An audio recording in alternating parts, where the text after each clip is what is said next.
And as we grow up, we're learning how to do the palaces and cathedrals, but if I can be honest, that's just pretending to be grown-ups. And then you get in here and you go, oh yeah, this feels like home.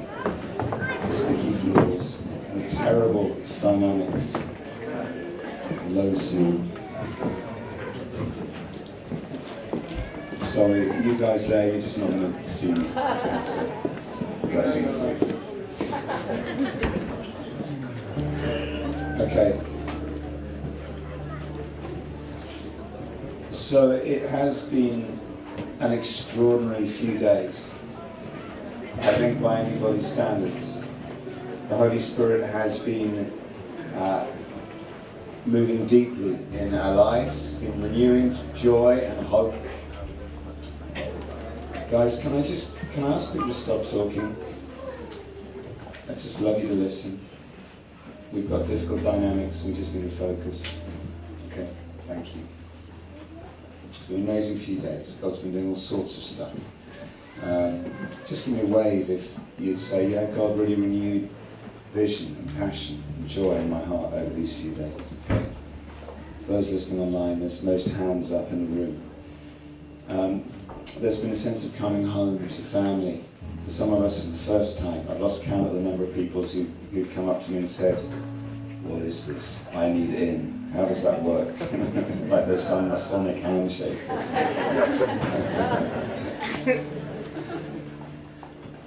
And then others going, oh yeah, I remember, this is home. There's been something incredible on the worship. So grateful to all the musicians, not least those behind me right now. But I'm more grateful to God because there was something that fell between the cracks of the notes that I think was just maybe God. And I liked it on the first night when Brian just lost control of the meeting. Did you notice that? And it was like God said, okay, pass me the microphone, Brian. I like it when that happens. And there's been a weight of God's presence.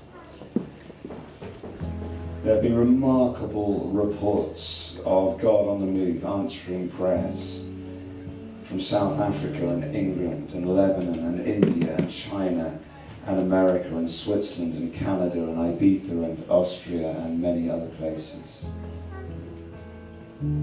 It's been great fun, hasn't it? I mean, last night, everyone dancing. Brian dancing alone with his pint was quite enjoyable. And you know what? If I was Lisa and Byron Borden watching my two sons sitting there, complete hippies, playing their music, loving Jesus, ministering, brotherly love, I'd feel so proud, my heart would be bursting in my chest. Yeah. And it was just a beautiful, fun, joyous moment. And that fire, I don't know if Josh is here, but that fire juggling and fire breathing and fire, it was incredible, wasn't it? And my goodness, it's been great generosity. I mean, dude, the image of all that money around Aaron White. Here's a man who's given up everything to go and live in one of the poorest neighbourhoods anywhere in the Western world. He lives very simply, and suddenly in the kingdom of the heaven, he is surrounded by money piled up at his feet to go and just pour out on the poor.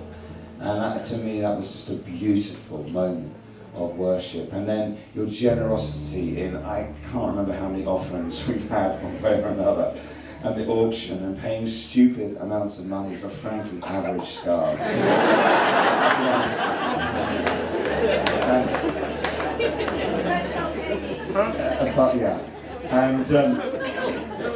And Drew wandering around saying, I don't know how I'm going to go to these Syrian refugees who have lost everything and have nothing but the scarves around their heads, and say that a bunch of people in Ireland came together and they sold scarves to turn it into medicine and toys for children and blankets for their beds because they've never met you, but they love you because they know the man Jesus. Isn't that a beautiful thing that we did together last night? Frankly, if you're going home a little strapped for cash, if you can't afford a cappuccino at the airport, good on you. That's worship.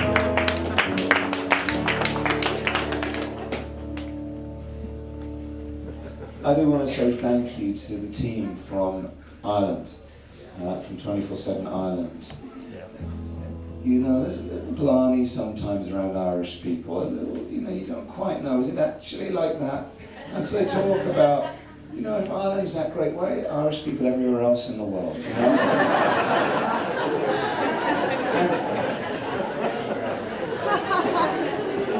If the Irish saved civilization, why is it in such a mess? And they talk about hospitality, but you guys, you proved that. You've done hospitality really well.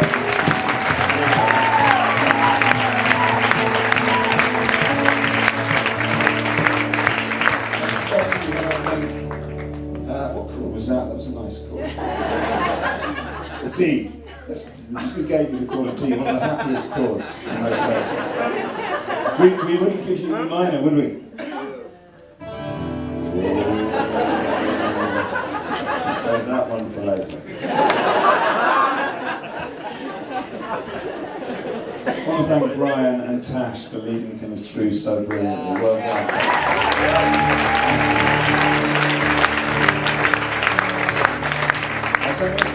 I want to especially thank Tash because, you know what, we just made a conscious decision that at this gathering, I'm the only old fart who's getting to speak actually. I don't know if you noticed that, but everyone else is just like this amazing new breed coming through, and that's been so good to see, women as well as men. So I think the big question we have to ask is right now is how do we take the encounter home with us? And I just want to put a little framework on that. This is Isaiah chapter 6. If you want to look that up on your iPhones, do, but don't pay Angry Birds or you'll go to hell. So I don't know how much longer I can keep saying that and get a laugh, but it. Isaiah 6 verses 1 to 9. In hell they play Angry Birds continually.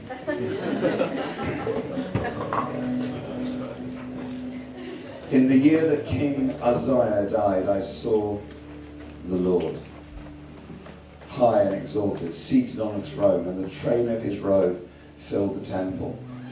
And above him were seraphim, each with 6 wings, and with 2 wings they covered their faces, with 2 they covered their feet, and with 2 they were flying.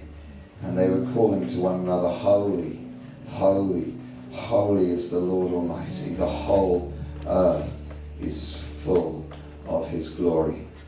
And at the sound of their voices, the doorposts and the thresholds shook, and the temple was filled with smoke.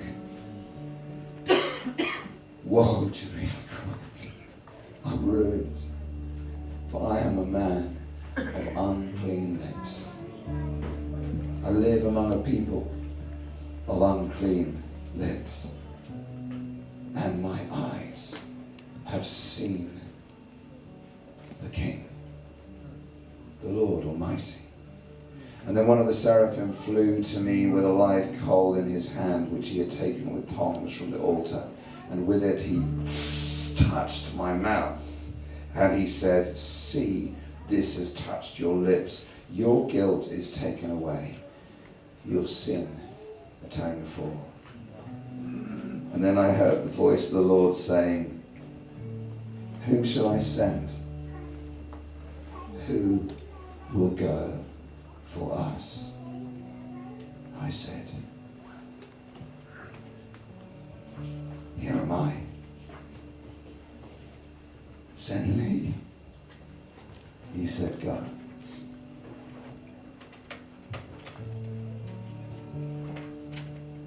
It is in the year that King Uzziah died that Isaiah sees the king. Uzziah had been on the throne for 52 years. That would be a long reign in today's world. Back then it was almost without precedent. He had been king since he was 16 years old. Uzziah's reign had been mixed but overall successful. The nation had become prosperous. It had become a time of great innovation. We know that from archaeological finds. And then he dies. It is the end of an era. It is a time of change and massive transition. It is a moment of national insecurity. These are the moments at which God speaks. If you find yourself at a time of great shaking and change, do not seek to ride out the storm. Press into the storm and find the eye. Because it is in those moments of shaking that God is most likely to speak, in the liminal moments that he reveals his presence. Uzziah's name meant the Lord is my strength. That's just the literal meaning of Uzziah. The Lord is my strength. Sometimes the strength of the Lord upon which we have relied dies, and the healing does not happen, or the money runs out, or the vision does not seem to be working. These are the times of fresh commission. When we lose the people in whom we found our security,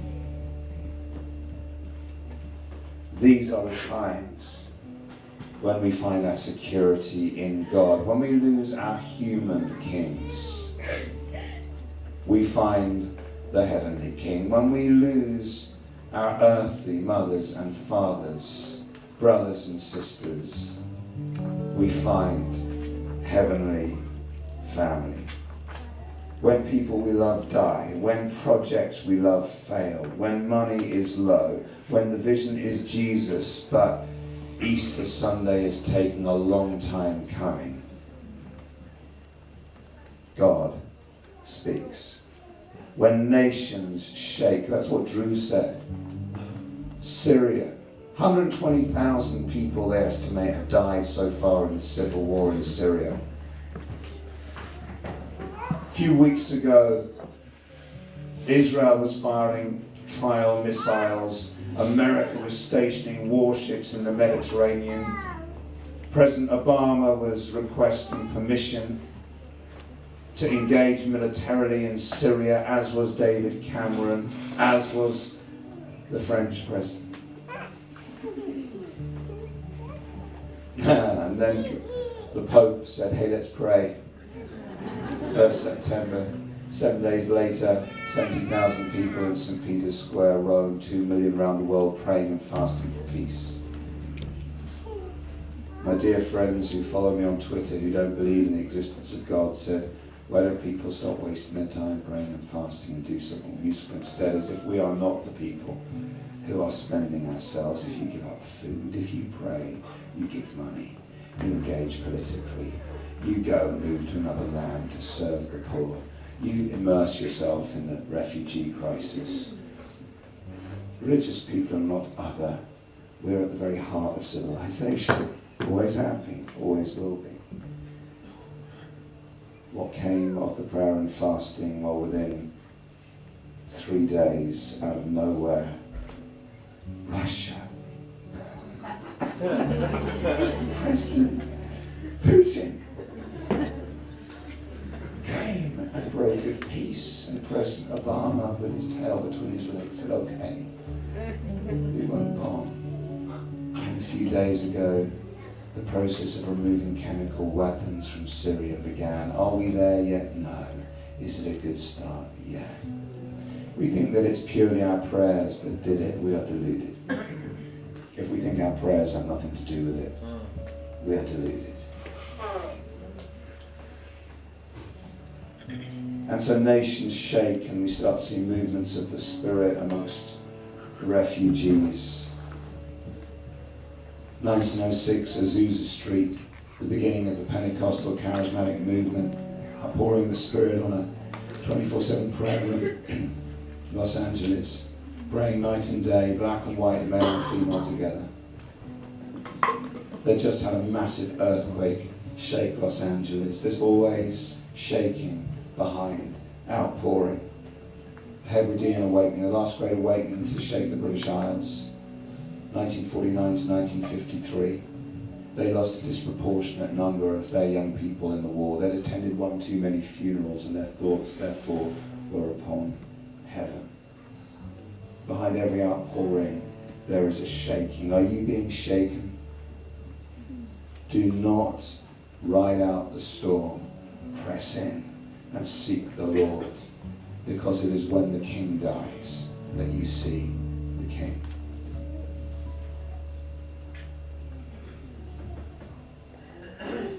You know, no one's got a problem with prayer. People say to me, I just find prayer difficult. I have a prayer problem. But no one, it's a lie. No one has a prayer problem. I can prove it to you. If you go to the doctor one day and the doctor says you've got 3 weeks to live, you do not come away from that appointment and say, I'd really love to pray about this, but you know, I find prayer very difficult. you just say, oh God, help. And we don't have a prayer problem, we have a comfort problem. And it's when the things in which we find comfort get shaken that we see and seek the Lord.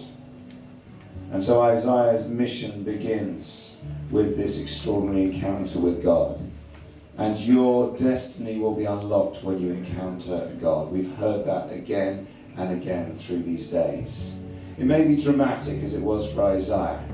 It may be the Damascus road, or it may be the Emmaus road, far gentler, but you must encounter God. I heard about someone who went on an intensive Christian leadership training recruitment program. A whole bunch of people that wanted positions of leadership in a particular denomination.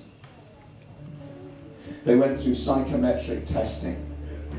They were interviewed about their theology. They were asked to facilitate group discussions. And at no point in the entire 3-day process did anyone sit down and look any one of them in the eye and say, have you met him? Did he send you here? Have you met Jesus? You say to me that all sounds a little ethereal. No, it's not. Because I tell you why. The Apostle Peter would have failed the psychometric test. And he'd have been terrible at the group facilitation exercise. And I'm really not sure about Thomas's theology. But they got picked.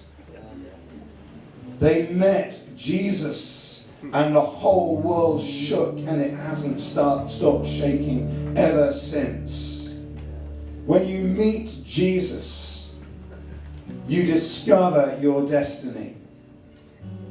That is why we cannot allow them to patronize prayer as if it's just some Earl Grey exercise for people who want to talk to squirrels. Prayer is the essence of humanity. We were created to walk and talk with God. And long before there was any sin or sickness or suffering in the world, we walked and talked with God. And one day there will be no more sin or sickness or suffering in the world, but we will walk and talk with God. And on that day, the evangelists won't know who to talk to because they're more used to talking to non-Christians than they are to God. And the justice activists won't know how to be happy because they're only happy when they're caring for broken people. There won't be any more broken people around. You were not created to be a cog in God's machine for forwarding a religious brand or fighting injustice. These things are essentially important, but you were created to walk and talk with God as His children, in His home, as His friends. So prayer is where it begins, prayer is where it ends, and in the middle we've got a little work to do, and all the time we do it, we miss Jesus. You were made for God, and your heart will not be at home until you rest with Him. Encounter God. So some of us flew thousands of miles to be reminded that we like Jesus. we like hanging out with Him. It's not a new story. St. Kieran, 546 AD, just up the road. You think we've got bad facial hair, he must have had terrible facial hair. He He gathered 7 friends and said, let's start praying. They built a wooden prayer room. You know, sometimes mobilizing prayer is pretty practical and you get splinters in your hands. They built this wooden prayer room, they started praying. And that was the beginning of Clonmacnoise, where some of us are going on pilgrimage this afternoon. He only lasted a year. St. Kieran died after a year. Some of you go, you know what, I don't have a very big team. He had 7 people. He was 29 years old. Some of you say, you know what, we've taken some blows. Well, when your founding leader dies after a year, that's a hell of a blow. But they kept going, they did not back off. And that prayer house became the Clonmacnoise Abbey. That continued until the year 1552. By my reckoning, that is more than 1,000 years of prayer at the heart of this island. It became one of the preeminent centres of education, of hospitality, of spirituality, of pilgrimage and of mission. And it was one of the centres of light in the dark ages that kept the good news of a civil society alive. Prayer changing and shaping and sculpting the culture. That's what I heard Esther Priscilla talk about. I got 6 friends together. Was it 6, Esther? 6? It was 6. 6 people. 6 people. And now 20,000 people encountering God in prayer. God is calling us back to seek his presence and sending us home with fresh hunger. The way you're going to keep the encounter alive is to go home not filled but hungry. I hope we have massively messed you up. I hope you go home dissatisfied, longing, frustrated, envious. I want what they've got. I want to hear you more, Lord. I want to see you more. Why is my spiritual experience so shallow? That's what I call a miracle. Thou hast put salt on our lips that we might thirst for thee, said St. Augustine. So, I've been kind of embarrassed how much people have talked about Red Moon Rising. I wrote it with Dave Roberts. Where's Dave? Dave's doing a house of prayer in France. You should go and check it out. And I'm embarrassed because really we ought to write another one at some stage. Because the stories that have happened since are much cooler, more exciting. Oh, and by the way, just before I get into that, we need a filmmaker. And we haven't got any money to pay you. We need somebody, because what only strikes me is the stories I've heard over these few days are phenomenal. And I want us to release somebody who will travel the world, capturing the stories in a way that does them justice on short films. And I reckon it sounds like about the coolest job you could possibly have. So basically, if you can raise your own support and trust God, we'll hook you up with, and as long as you're not like a Satanist or anything, we'll hook you up. Require first-class travel or something like that. We'll hook you up with the people and the places, and maybe Red Moon Rising looks like a movie next rather than just a book. But we've got to keep telling the stories, because when you're in movement, you move, and God's always doing a new thing, and you've got to keep telling the stories. Right? Yeah. And so I don't know if that's someone here, but if it's you, my little Tarantino friend, I would like to meet you. And I mean, you probably need to be based at one of the sort of resource boiler rooms, and then we'll work it all out from there. So you might need to move, I don't know. So, but here's the deal. When I finished writing Red Moon Rising, I was exhausted because I can only type with 2 fingers. And I'd been staring at a screen so long that my eyes were very dry and square, and my children were like orphans, and my wife was like a widow. And I'd been told that no one really reads Christian books, especially ones about prayer, so everyone was saying I was wasting my time. And then I called Sammy and the kids into the study, and I said, okay, I've finished, and it's time to press send. And the kids sat on my lap, and we said a little prayer and committed the manuscript to Jesus, and they pressed send, and it went off. And then I've been fantasizing about that moment for a long time. Knew exactly what I wanted to do. We were going to go to in the American version, it's a restaurant, but I'll be honest, it was a pub.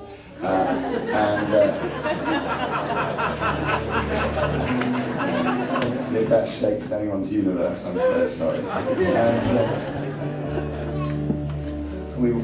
there's a really nice pub near us, and I knew it was the place to go because it had two vital ingredients. It had a playground for the children, slides and swings, and it had deep leather sofas. And I was bone tired. And we drove down there, and I collapsed into these leather seats, and I said to the children, "Go forth and play. In the name of Jesus, behold, verily, the swings, and indeed, the slides, the provision of the Lord." And one of the children, we got two boys, one of the children just went screaming out, "Ah, slide, swings," and he's off. The other one went towards the door and he stopped. And he turned right back and he looked at me. He looked at the swings and he looked at me, and he walked very slowly back towards me and he climbed into my lap and he said this. He said, "Daddy, I've missed you." And he wouldn't leave. He just stayed in my lap. And I cannot tell you how much that ministered to my tired father's heart. Would he have been less my son had he gone and played on the swings? No. Did I love him more than the other one out there playing? No. But did it bless me unnecessarily? Yes. In prayer and worship, we have the opportunity to minister to the heart of the Father with unnecessary love. He doesn't make many demands of us. I don't know if you noticed that. But we have the opportunity to choose him instead of the television. To choose him instead of all kinds of other things. And it blesses his heart. Carol Arnott says there must be time for God. Just to love him and have him love us. No other agendas, no list of prayer requests. These may come later, but we need to put loving him first. Because only as we are filled with his love do we have love to give away. I've noticed we always want God to speak to us in specifics. We want the what, the when, the where, but generally he refuses to micromanage our lives. And instead of giving us the what, the where, and the when, he gives us the who, the why, and the how. So we go to God and we say, "Where should I go? And what should I do? And when should I do it?" And he says, "Oh, I love you. Let's hang out." Doesn't it drive you crazy? What good is that? It's every good in the world, because from an encounter comes the commission. Do you know that you are the prayer room? Here's our theology.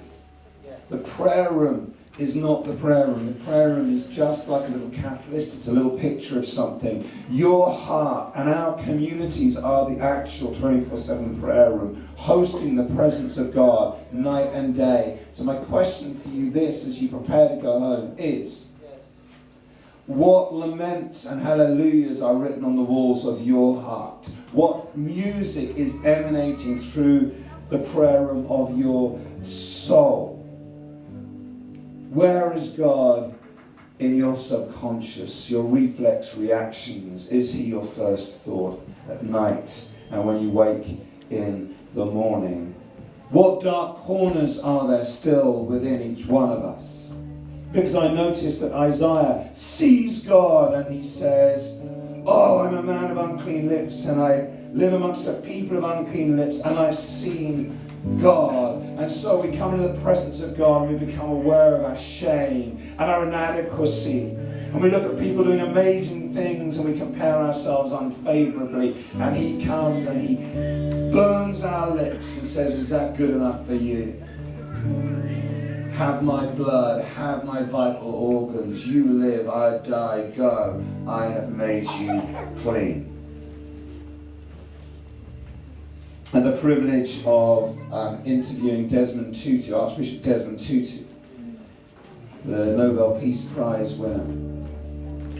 Just asking him some questions with some others. conference last year. And here was my question from him. I said, Archbishop, how have you kept the fire in your belly all these years? Still fighting injustice. Still, championing reconciliation. And he said this to me instantly. He said, oh, that is because when I was trained as a priest, I did so in a monastery, in a place of prayer. And I learned that prayer is the context for everything else. It is prayer and prayer alone that has kept the fire burning in my soul all these years. Bono once said to Tutu, do you find time for prayer with all this stuff you're doing? And he said, if I didn't find time for prayer, I wouldn't be doing all the other stuff. And so my question for us as a movement, my provocation before we feel too good about ourselves is this. Where are the monastic communities today in which tomorrow's Nobel Peace Prize winners, political leaders, entrepreneurs and great creative artists, where are the communities in which they are being nurtured in the presence of God, the way that Convent Noise and all those ancient monasteries nurtured civilization back then, because we could do that. I'm not talking about just a nice little twist on church, getting a few people saved. I'm talking about a whole old paradigm in which there is such a sense of the presence of God that there is innovation and grace and relationship and release and encouragement in such a way that we change the world together. There's a guy called Alistair MacIntyre. He's a really well-respected Scottish philosopher, and he wrote a book called After Virtue, and he was particularly thinking about the sort of moral crisis that we're in globally right now, and he draws some comparisons with the moral crisis at the fall of the Roman Empire in the Dark Ages.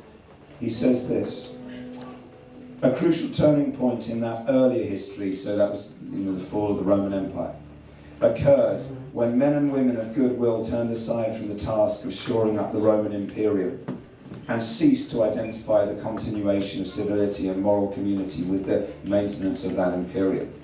Okay, so that they realized we can't expect government and the prevailing culture to generate and protect morality. So what they did instead is they set themselves to achieve, often not recognizing fully what they were doing, the construction of new forms of community within which the moral life could be sustained, so that both morality and civility might survive the coming ages of barbarism and darkness. We, he says, have reached that turning point. What matters at this stage is the construction of local forms of community within which civility and the intellectual and moral life can be sustained through the new dark ages which are already upon us. And if the tradition of the virtues was able to survive the horrors of the last dark ages, we are not entirely without grounds for hope. This time, however, the barbarians are not waiting beyond the frontiers. They have already been governing us for quite some time. And it is our lack of consciousness of this that constitutes part of our predicament. We are, he says, waiting not for a Godot, but for another, doubtless very different St. Benedict. We're looking for Benedicts. We're looking for St. Francis's. We're looking for St. Kieran's, for St. Patrick's. That's why I love to see the videos from the Manor House community in Switzerland, from the boiler room in Kansas City. A girl came in and just got pregnant out of wedlock, thinking that Christians will reject her now. And instead Wendy and the crew instinctively gathered round her, embraced her and said, that is the most wonderful news. A new life has begun. Grace, not law. That's why I love what Grand Rapids are doing with their whole vision for education. That's why I love the stories of Ibiza rescuing people night after night. That's why I love the radical hospitality in the Stanford boiler room. That's why I love what's going on in Stuttgart, creating education for some of the poorest children in that massive Romani community. That's why I love the stories from HTB and the prayer room there, where we had over 1,000 people at midnight New Year's Eve turn up to pray, and lines going all the way down the street, round the corner towards Harrods. We had to turn people away from a prayer meeting in central London. We just encounter God, but out of our encounter with God, we also encounter one another. We build family. I think are sent home to renew our commitment to love those who aren't like ourselves. And we've been stretched with that over these few days. I'm trying to learn more and more when I find people who are different from me, not to ask what's wrong with them, but what's right with them. What can I learn from them? Where is Jesus in them? Where can I bless them? By the way, if some of you feeling stirred about this whole thing of boiler rooms and new monastic communities, centres of prayer that are making a measurable difference amongst the poor and the lost, I had a very successful person contact me recently. He said, I'm working with government in Belize, and we've got a centre, a big building complex. We've got educational programs we're running, but we want to turn the centre into a new monastery. Have you got a team that would like to come and set something up that will have inroads into government, inroads into education, could make a difference in the land, but we've realised that there needs to be a monastic community at the heart of it. This isn't rhetoric, guys, this is an actual opportunity. And so if you're thinking, well, I fancy taking on a nation, then you might. I'm not promising you. I'm not just going to hire any old person for something like that. But come and talk. We encounter one another. And then finally, we encounter the world out of our encounter with God. So Isaiah sees God, but God isn't staring in the mirror. God is seeing us. God is seeing the pain of the world. He's seeing the need. And I heard that from Jesse Joe, who said, I got saved and I found myself caught up in a community of love and worship. And then I suddenly started to think of the girls around the corner who are selling themselves, even as we worship. And so out of being called into the love of God, an encounter with God, we are sent out to encounter the pain of the world. I heard that from Alan Scott, saying, I only ever wanted to be a contemplative mystic and die at the age of 28. I spent all my time just praying in my bedroom. And then one day God said to me, you need to get out and find my heart. And he said, well, I already found your heart. I'm praying all the time in my bedroom. God said, my heart is with the people. And Alan Scott said, I don't like people. Thank God he got out of his prayer room.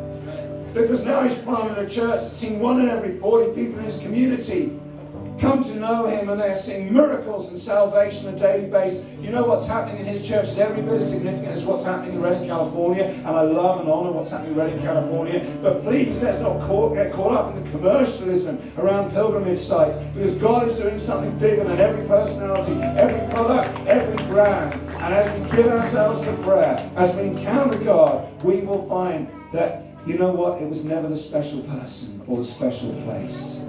It was the presence of the Lord Jesus in willing service. You just can't be a true prayer movement unless you're also a mission movement.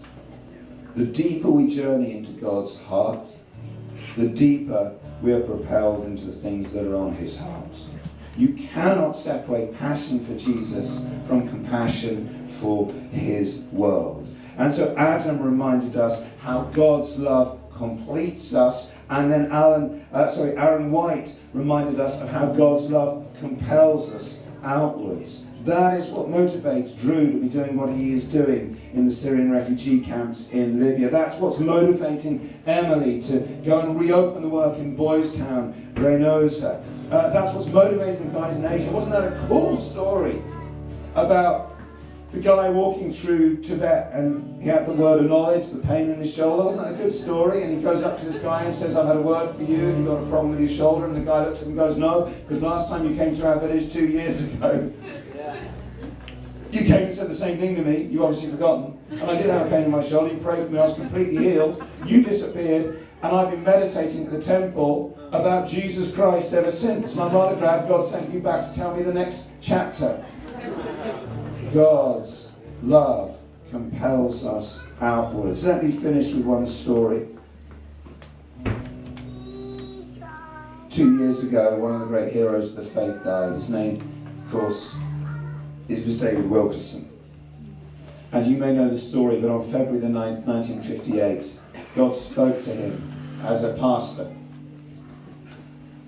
and said to him, would you stop watching television and start praying every evening? So he switched off his TV and began to pray every night. And after 2 weeks of praying every night, he began to read one night Life magazine. And as he read the story of 7 gang members who were on trial for killing a 15-year-old polio victim, he just began to weep. The things on the heart of God began to break his heart. And God spoke to him and said, go and help those boys. These were not worthy, needy people. These were boys on trial for killing a polio victim.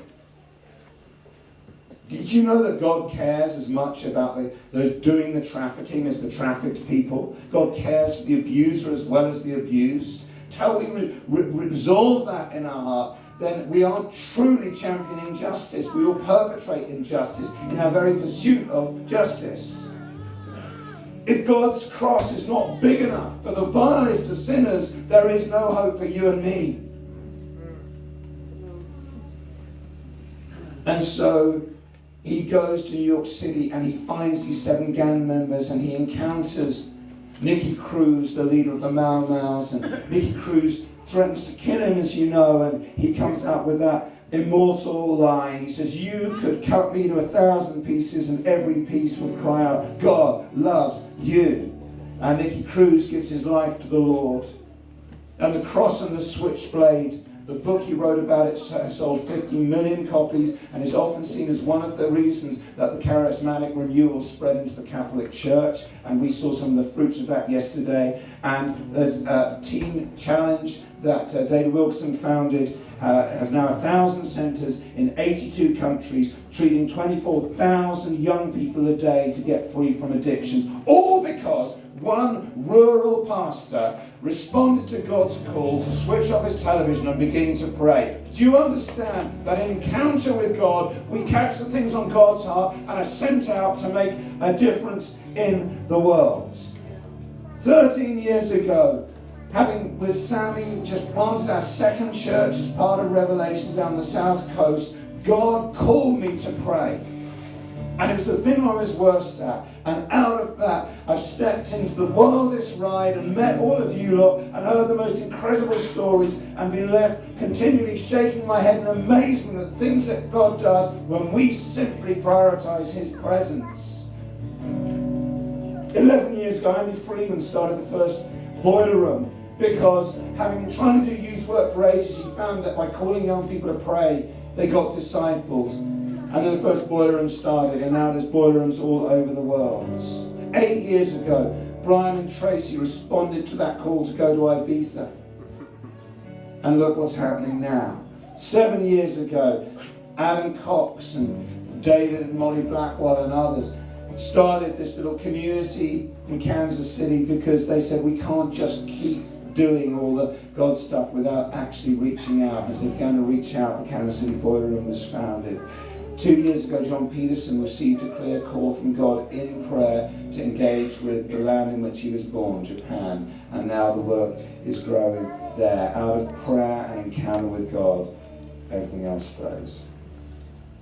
The simple secret to unlocking your destiny is prayer. So I just wonder whether God is waiting to give you your go help those boys moment for which you were born. Carl Wills spoke to us about this being a moment of fresh commissioning. Now is the time, he said. We are at the moment as a movement crossing new frontiers into the Roman Catholic world, into Asia, into the Muslim world. And I wonder what this means then for you to take the encounter home. Maybe it's just to get your church praying. and to do the new prayer course that we've just released, to get a prayer space going in a school, to root yourself in with a boiler room community, to maybe do the vision course, come and make movies for us. Maybe it's to move somewhere missionally. Pick your continent. Africa, why don't you go and help Pete Portal and the guys in Manenberg? Asia, why don't you go and help Wendy and the guys in Hong Kong? Europe, why don't you go and help the guys in Ibiza? America, why don't you go and join Emily in Mexico? Maybe it's simply a call to seek God afresh. Has God lit a fresh passion in your heart in these days? Then I'll finish with the words that St. Ignatius used to use to send missionaries out, like Francis Xavier, who went, of course, to China. He would gather all these gnarly old Ignatian monks, and he said to them, "Go forth and set the world on fire." Let it be so.